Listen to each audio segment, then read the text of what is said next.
Vamos lá, pessoal, começar a trabalhar agora com o Poder Judiciário, tá?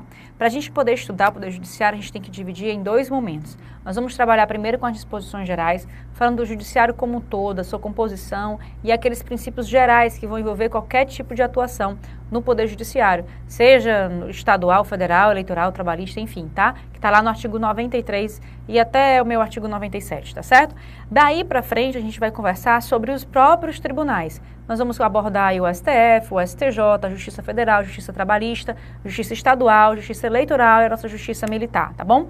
Logicamente que a gente vai trabalhando aqui com aquilo que for realmente essencial. Agora, uma coisa eu já te digo, já te deixo aqui bem claro, não deixe de dar uma lida naqueles artigos que estão periféricos, tá? Envolvendo os tribunais. Por exemplo, se você vai estudar o STF, você vai lá para o 102 e fica com 102 na cabeça, martelando, conversando 102, esses parágrafos tudinho, tá? Não deixa de ler os seguintes, tá? Principalmente os parágrafos do 102. Mesma coisa acontece com o 105, tá? Não deixe de ler os parágrafos do 105 que fala lá sobre o Superior Tribunal de Justiça.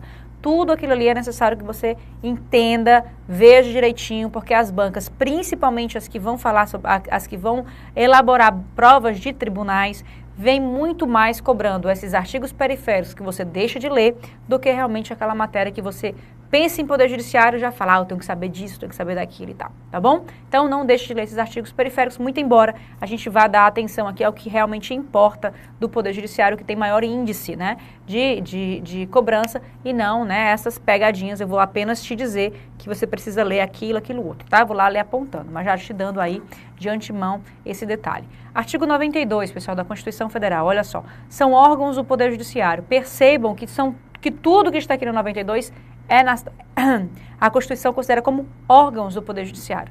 Se eu não me engano, foi na prova da ABIN que caiu, tipo assim, ó, o inciso 7º, os tribunais e juízes dos estados e do Distrito Federal e territórios. E muita gente errou porque achava que juiz não era considerado como órgão do Poder Judiciário. E é, tá certo? Então, órgão do Poder Judiciário, Supremo, CNJ, Superior Tribunal de Justiça, tribunais regionais, federais e juízes federais, tribunais e juízes do trabalho, tribunais e juízes eleitorais, tribunais e juízes militares, tribunais e juízes dos estados, do Distrito Federal e territórios, tá? Todos eles serão, portanto, considerados órgãos do Poder Judiciário. Fechamos? Algumas observações sobre esses órgãos. Supremo Tribunal Federal. O Supremo Tribunal Federal, ele não é um tribunal normal. Ele é um tribunal, uma corte política e jurisdicional. Então, as decisões que o Supremo Tribunal Federal toma não são decisões puramente jurisdicionais, como assim, com critério de juízes que nós temos, né, dentro dos demais órgãos do Poder Judiciário. Nós temos aí também, por ser uma corte constitucional, decisões também de cunho político, tá certo? O Conselho Nacional de Justiça é o nosso órgão de controle externo. Entendam. Quando eu falo que é controle externo, eu não estou dizendo que ele é fora do judiciário. Eu falo que o controle que ele faz é um controle externo. Como assim, Arsênia? Cada tribunal, Supremo, STJ, TST, TSE, todos os tribunais controlam-se a si mesmos, tá? Sem medo de redundância. Eles controlam, tá? O próprio tribunal. Tem a corregedoria que vai exercer essa função de controle interno, tá? Então, todo tribunal tem um controle interno. E é o Tribunal de Segundo Grau, TJ, TRT, TRF, TRE, tá? Que vão controlar a atuação dos juízes de primeiro grau e a sua atuação. Os tribunais superiores controlam-se a si mesmo e aos tribunais inferiores e aí por diante. O CNJ controla todo mundo, mas não está dentro de ninguém. Por isso que esse controle é um controle externo. O CNJ, portanto, ele controla a STF, STJ, tá? Controla todos os membros do Poder Judiciário e os tribunais. Financeiramente, em relação aos gastos e administrativamente, tá? No que diz respeito ao desempenho de suas funções. O CNJ não cuida de problema seu, da sua vida pessoal, a não ser que esse seu problema seja com um juiz, a não ser que esse seu problema seja em relação a um processo, tá? Ele vai poder atuar. Portanto, o CNJ ele não tem jurisdição comum que a gente tem aí no âmbito do judiciário. O CNJ, a natureza das decisões do CNJ é uma decisão administrativa. Preste atenção a isso daí. Natureza de decisão administrativa, muito embora seja judicial, porque ele faz parte do judiciário, mas a natureza das decisões dele é administrativa. Controle externo, portanto, porque está fora dos tribunais que exercem um controle interno. E os dois controles são compatíveis, tá? Independentes, atuam cada um por si, instâncias separadas, tá certo? Não tem aí essa ideia de subordinação, nem de substituição, nada, tá? Coisinhas separadas mesmo, tá? Superior Tribunal de Justiça tá aí responsável como Tribunal Superior da Justiça Federal e da Justiça Estadual. Justiça Federal comum, tá certo? Por quê? Porque os meus juízes do trabalho, os tribunais do trabalho, os eleitorais e os militares são justiças federais também. No entanto, são justiças federais especializadas, tá? Nossa justiça comum, portanto, a justiça federal comum é aquela que está lá no âmbito dos juízes federais e dos TRFs. As restantes também são federais, muito embora sejam especializadas, tá? Portanto, quando você olhar aí um presidente da República nomeando o pessoal de TRF, não se assuste nem de TRE, nem de TRT, porque a justiça é federal, tá certo? Muito bem. Parágrafo 1º vai dizer que o Supremo Tribunal Federal, o Conselho Nacional de Justiça e os tribunais superiores têm sede na capital federal. É um só que existe, tá? Um Supremo, um Conselho Nacional e um Tribunal Superior para a Justiça do Trabalho, para a Justiça Eleitoral, tá? E é o Supremo aí total, né? E para a Justiça Militar. O Supremo Tribunal Federal e os tribunais superiores têm jurisdição em todo o território nacional. Muito embora sejam só um, estejam sediados em Brasília, as suas decisões têm efeito em todo o território nacional. Lei complementar, aqui a gente já começa com o nosso artigo 93, tá?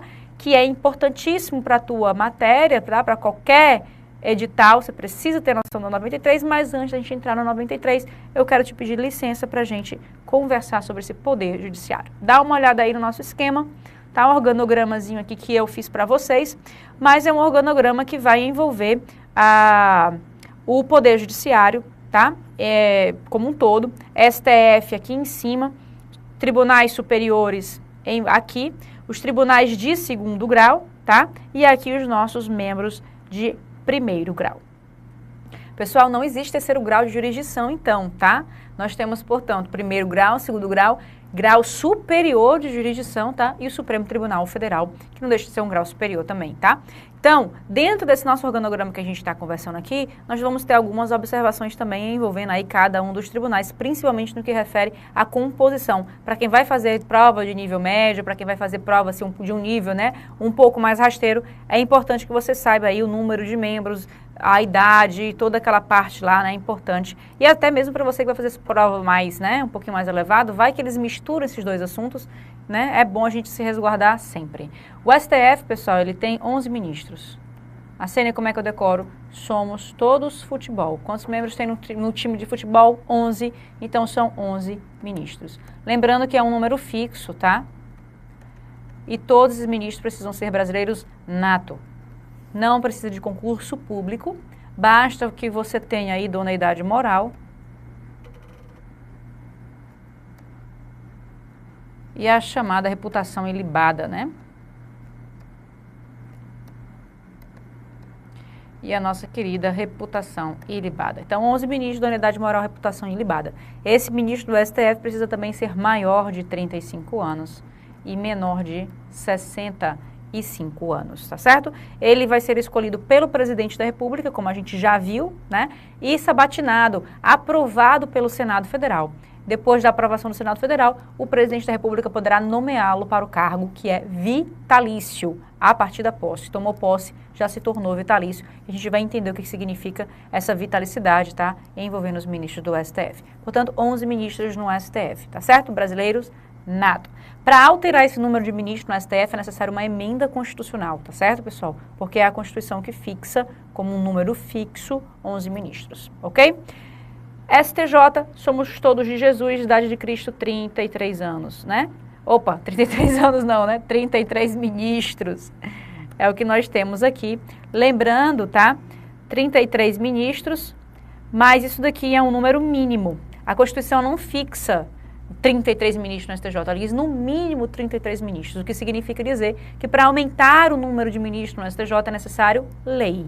não é necessário emenda constitucional. Basta que uma lei crie novos cargos, tá? E a gente tem aí aumentado o número de ministros do STJ.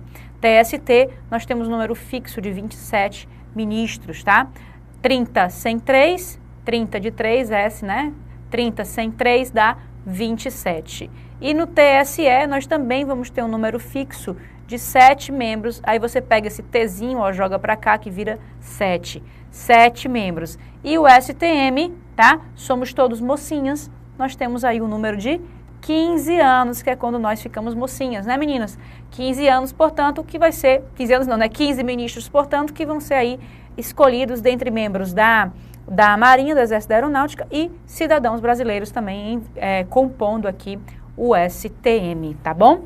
Muito bem. O que mais que a gente precisa saber? Que esses ministros, eles têm que ter mais de 35 anos e menos de 65 anos. Trabalha aí numa jurisdição superior. O que é que eles fazem, assim, né? Em regra, eles vão analisar decisões dadas pelo segundo grau, por esses tribunais de segundo grau, e vão analisar simplesmente se a decisão que foi dada está adequada à lei. Essa é a função primordial desse tribunal, tá? Os tribunais superiores, eles têm uma função importantíssima, que é trazer segurança jurídica para as decisões judiciais. Enquanto que nós temos juízes espalhados pelo Brasil inteiro, tribunais espalhados pelo Brasil inteiro, quando a gente vai para o último grau, a nossa jurisdição superior, esses tribunais, eles têm a função de pacificar um entendimento, tá? E igualar todo mundo que esteja igual nas mesmas situações. Ou seja, de garantir essa segurança jurídica e permitir que todos estejam trabalhando, né, e tendo as mesmas decisões dentro de um mesmo caso concreto, tá certo?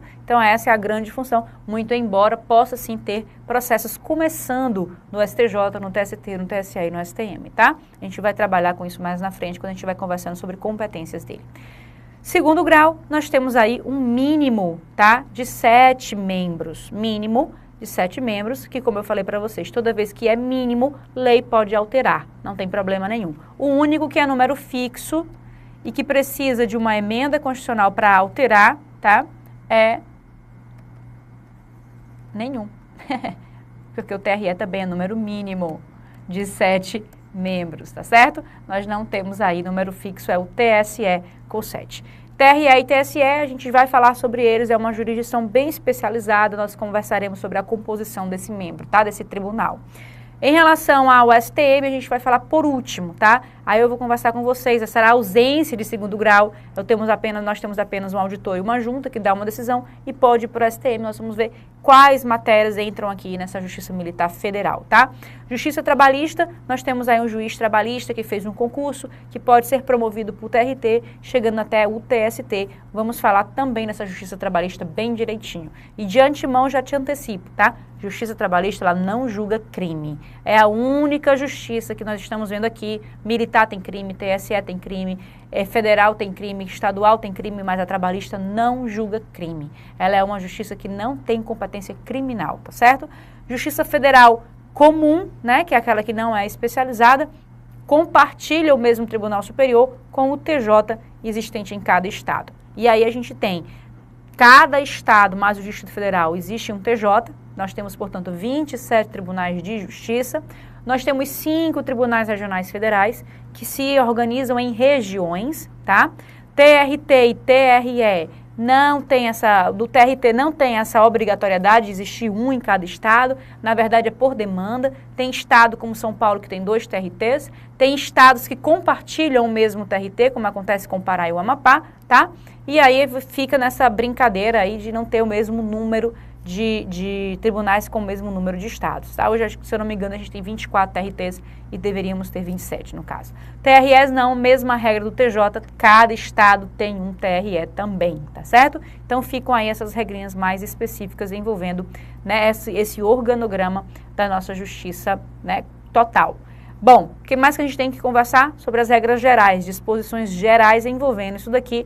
E vejam, tá, que esse escalonamento que a gente está falando aqui de jurisdição, onde em regra, que no primeiro grau o teu processo começa, entra em recurso no tribunal de segundo grau e segue em recurso para um tribunal superior até chegar no STF, esse mesmo escalonamento pode acontecer com a carreira da magistratura, onde eles entram em primeiro grau, passam por um tribunal, até chegar no tribunal superior, com exceção do STF, tá? Onde não é necessário concurso público. Falando do princípio do concurso público, em aplicação aqui no nosso judiciário, nós vamos falar que esse princípio do concurso público ele não é absoluto como todo princípio. Existem suas exceções. A exceção mais clara é no STF. Outra exceção que existe é o 5º constitucional no âmbito, tá, dos tribunais para a carreira aí da advocacia e do Ministério Público. Ingresso que é feito para o tribunal sem que haja concurso público para aquele tribunal. Muito embora o Ministério Público precise de concurso público, tá? Mas para aquele tribunal, nem advogado, nem o Ministério Público fez concurso. E eles são escolhidos aí sem concurso público, tá? A mesma coisa acontece no TRE e no TSE. Não há concurso público na Justiça Eleitoral. No STM também é um tribunal completamente alheio a concurso público. Nenhum dos membros do TSE, do STM, fez concurso para ir para o judiciário. São ou militares ou advogados. Então, eles também estão fora aí da regra de concurso público. Vala-se. Então, o que é que tem concurso público, né? Nós vamos ter concurso público, portanto, para a carreira trabalhista e nós vamos ter concurso público para a carreira federal e estadual. Concurso público, que eu digo para vocês, para os tribunais, juízes que são escalonados para o tribunal. Aqui no STM, quem poderá fazer concurso público é aí esse meu juiz federal, né, militar aqui de primeiro grau, tá certo? E aí, caso ele seja escolhido, ele pode entrar no STM na vaga dos 6 membros, né, dos 6 cidadãos, ok? Então, muitas exceções envolvendo aí concurso público, tá certo, pessoal? Não é regra absoluta, como não existe, né, princípio absoluto. Fechamos aqui? Muito bem, vamos conversar lá sobre o nosso artigo 93. Vejam só, o artigo 93 vai dizer que lei complementar de iniciativa do Supremo Tribunal Federal disporá sobre o Estatuto da Magistratura observar os seguintes princípios. Essa lei complementar, ela ainda não foi editada por iniciativa do Supremo Tribunal Federal após a Constituição de 88. Na verdade, é uma lei que existe e que está sendo usada desde 73, tá certo? Nós não temos aí uma lei nova, mas ela vem sendo aí recepcionada com algumas exceçõezinhas e vem regulamentando os assuntos que estão aqui no 93. Inciso 1º vai falar do ingresso na carreira da magistratura. O ingresso na carreira cujo caso inicial será o de juiz substituto, mediante concurso público de provas e títulos, com a participação da Ordem dos Advogados do Brasil em todas as fases, exigindo-se do bacharel em Direito no mínimo 3 anos de atividade jurídica e obedecendo nas nomeações à ordem de classificação. Assim, esse inciso 1º está dizendo o que tu acabou de me dizer, né? Que tu me falou que pode entrar no judiciário sem concurso público. Sim, eu falei isso para você. E o inciso 1º está dizendo que tem que ser através de concurso público de provas e títulos. Sim, ele está dizendo isso também. Só que outros artigos da própria Constituição excepcionam esse inciso 1º. E eu estou aqui te trazendo a regra com todas as suas exceções, tá certo? A regra é essa. Ingresso na carreira para o cargo inicial de juiz substituto mediante concurso público. Portanto, eu posso dizer que só existe concurso público no judiciário para o meu cargo de juiz substituto. Tá certíssimo. Concurso público no judiciário, né? No caso, não estou falando de servidores. Estou falando para compor, né, a função de julgador, de magistrado. Concurso público para magistrado só no cargo de juiz substituto. É o único que existe. Não existe para tribunal, não existe para os outros. É tudo escalonamento de carreira, tá? E aí nós temos, né, a participação da Ordem dos Advogados do Brasil e exige-se desse bacharel de Direito no mínimo 3 anos de atividade jurídica, tá? Do bacharel em Direito, que é aquele que já se formou em Direito. Esse é o bacharel em Direito. Formado em Direito, ele tem que acumular aí 3 anos de prática jurídica para poder ser chamado e assumir o cargo de juiz substituto. Essa mesma regra só se aplica ao Ministério Público, tá bom? Ministério Público também, o bacharel precisa ter aí 3 anos de atividade jurídica. As demais carreiras, essa regra não se aplica em força constitucional. Pode ser que uma lei venha prever isso daí, mas a Constituição não obriga, tá? Então, Defensoria Pública, Advocacia Pública e o restante das carreiras jurídicas não precisam, constitucionalmente falando, desses 3 anos de atividade jurídica. Só magistratura e Ministério Público, tá? E aí as nomeações obedecem à ordem de classificação, como acontece em todo concurso público. Inciso 2º vai falar da forma de promoção desse meu magistrado.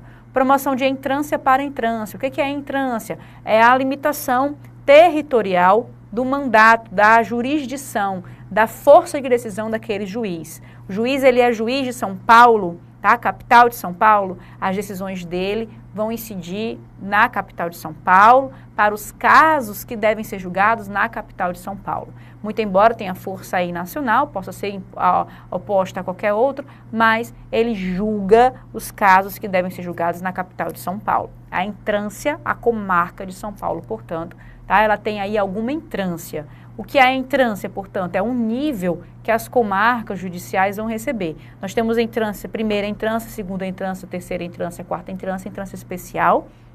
E aí cada organização judiciária vai definir quais são as suas comarcas de primeira entrância, de segunda entrância, enfim, né? Define aí quais são as comarcas, as capitais são entrância especial. Então, é como se eu tivesse aí um grupo, você servidor, né, federal, estadual, municipal, você tem nível 1, nível 2, nível 3 da sua carreira. É como se eu tivesse aqui um nível de carreira também de juiz, tá? Juiz de primeira entrância, segunda entrância, terceira entrância e entrância especial. E a promoção vai se dar de entrância para entrância alternadamente por antiguidade e merecimento, atendido às seguintes normas. Alternadamente, por antiguidade, é aquele que primeiro entrou na carreira. Aquele que primeiro entrou na carreira é ele que tem o direito à vaga, não é o mais idoso. Antiguidade é tempo de serviço naquela carreira, tá? E merecimento, aí eu vou ter todo um julgamento, uma análise dos dados, do que foi que aquela pessoa fez ou deixou de fazer, tá certo? Atendido às seguintes normas. É obrigatória a promoção do juiz que figure por 3 vezes consecutivas ou 5 alternadas em lista de merecimento. A lista de merecimento, pessoal, ela é formada através de um julgamento feito pelos dados apresentados por aquele juiz. O próprio tribunal libera um edital, diz que os juízes que apresentarem tais qualificações poderão concorrer àquela promoção por merecimento. Abre-se um prazo, os juízes interessados se inscrevem, apresentam os documentos que comprovem aquelas qualificações e o tribunal, tá, o Tribunal de Segundo Grau, Tribunal de Justiça, TRT, TRF, analisarão aqueles documentos. E de acordo com o regimento interno de cada tribunal, eles vão ter um procedimento de análise e de julgamento daqueles documentos, formando aí uma lista entre aqueles que devem ser promovidos, tá certo? Essa lista, pessoal, vai findar em 3 mais votados. Se alguém ficar, tá, 3 vezes consecutivas nessa lista ou 5 vezes alternadas nesta lista, vai ter que necessariamente ser promovido por merecimento, para não ficar aí, né, no caso de promoção por merecimento, totalmente nas mãos do judiciário. Então, se ficou 3 vezes consecutivo, 5 vezes alternada, vai ser promovido aí por merecimento, ok? Só se inscreve para ser promovido por merecimento quem tem interesse na promoção. Quem não tem interesse na promoção, não se inscreve.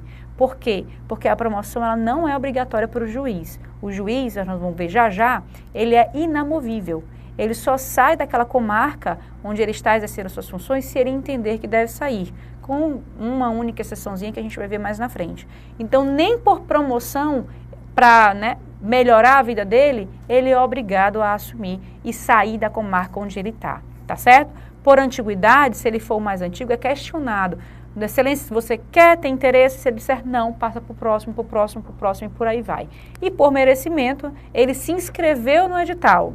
E se ele ficar 3 vezes consecutivo, 5 alternado, ele necessariamente vai ser promovido.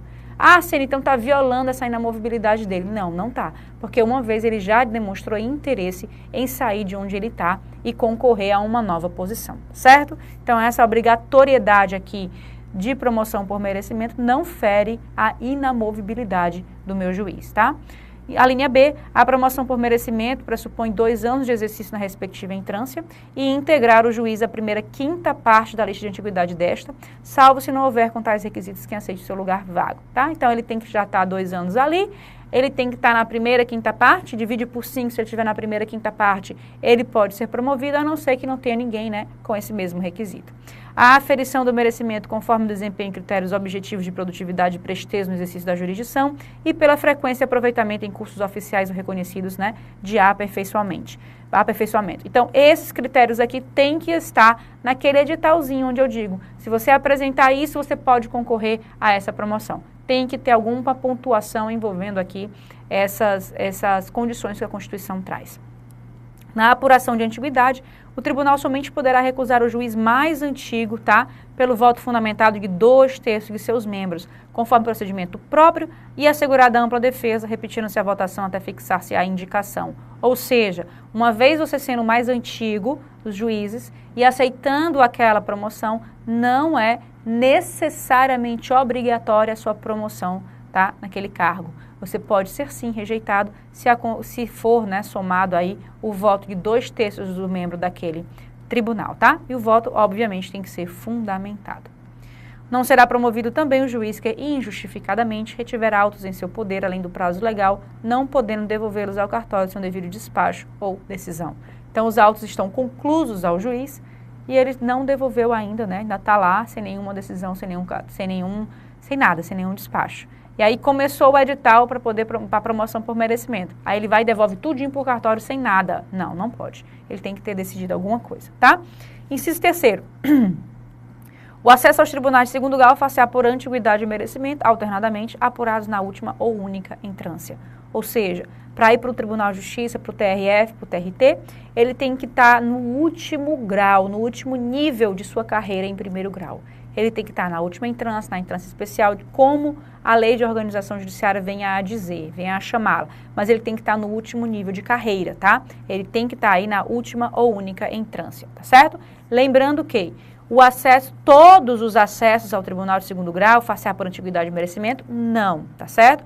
Os tribunais, além desse acesso por antiguidade ou merecimento dos juízes de primeiro grau, tem também o chamado quinto constitucional, onde podem entrar nesse tribunal, ocupando 1/5 das suas vagas, membros da advocacia e do Ministério Público. Então, nem todos os membros de um tribunal vêm aí por acesso em promoção envolvendo a alternância do critério de antiguidade e merecimento, tá certo? Há aí a possibilidade do quinto constitucional trazer pessoas oriundas da advocacia e do Ministério Público, tá certo?